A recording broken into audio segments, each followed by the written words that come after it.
Le constructeur allemand Claas renouvelle complètement son offre de moissonneuse-batteuse Lexion. La gamme se compose désormais de 14 modèles répartis au sein des séries 5000, 6000, 7000 et 8000. Doté de nombreuses évolutions, le constructeur n'hésite pas à parler de seconde génération de Lexion. Pour rappel, les premières machines ont été lancées en 1996.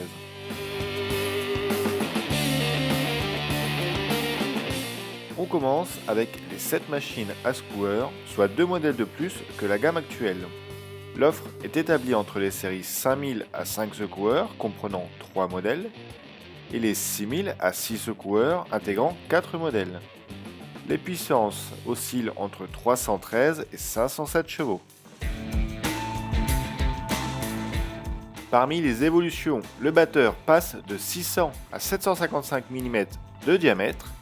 De plus, il est désormais accompagné d'un séparateur rotatif de 600 mm de diamètre, placé juste derrière. L'angle d'enveloppement du contrebatteur a également été réduit pour assurer un flux plus rectiligne. Selon les modèles, les capacités de trémie vont de 9000 à 13 500 litres. Notons également l'arrivée du système TerraTrack pour la première fois sur une machine 5 secoueurs avec la 5500 TerraTrack.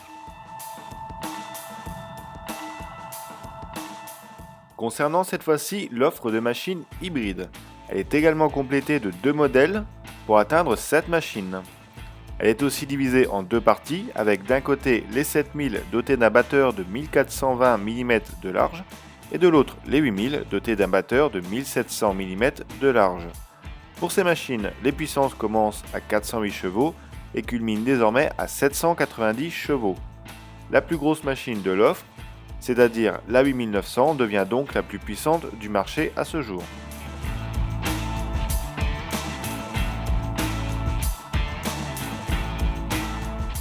Comme pour les machines à secoueur, le batteur a été revu et atteint 755 mm de diamètre. Le tire-paille a également été revu pour atteindre 600 mm de diamètre. En adéquation avec ces machines, les capacités de trémie commencent maintenant à 10 000 litres et peuvent atteindre jusqu'à 18 000 litres selon les modèles. Ces volumes peuvent être accompagnés d'un débit de vidange taillé en conséquence, pouvant atteindre les 180 litres par seconde.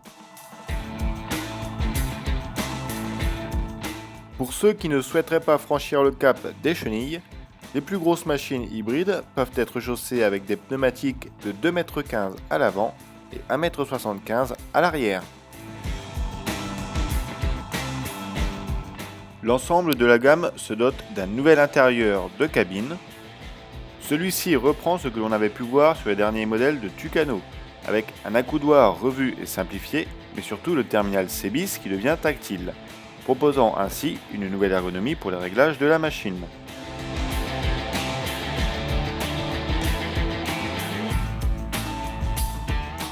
Le joystick C-Motion est toujours présent et gagne des fonctions supplémentaires avec l'arrivée de 3 touches pour mémoriser 7 raccourcis différents. Différentes solutions comme le dispositif de refroidissement Dynamic Cooling ou le caisson Jetstream sont désormais présents sur l'ensemble de la gamme. Claas dote également ses modèles conventionnels comme hybrides d'un segment de battage intensif.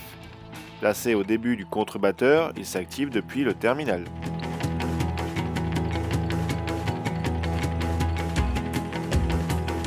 Pour accompagner ces machines, Claas complète son offre de têtes de récolte. La gamme Vario est désormais disponible jusqu'à 13,80 m. Les modèles à tapis Convio et Convio Flex sont désormais déclinés en 9,30 m et 7,70 m.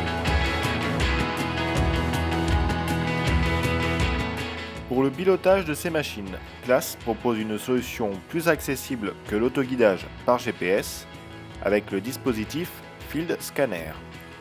Issu des technologies déjà présentes en automobile, le capteur placé sur la cabine va guider la moissonneuse en détectant la bordure à droite ou à gauche ou en suivant les passages de traitement.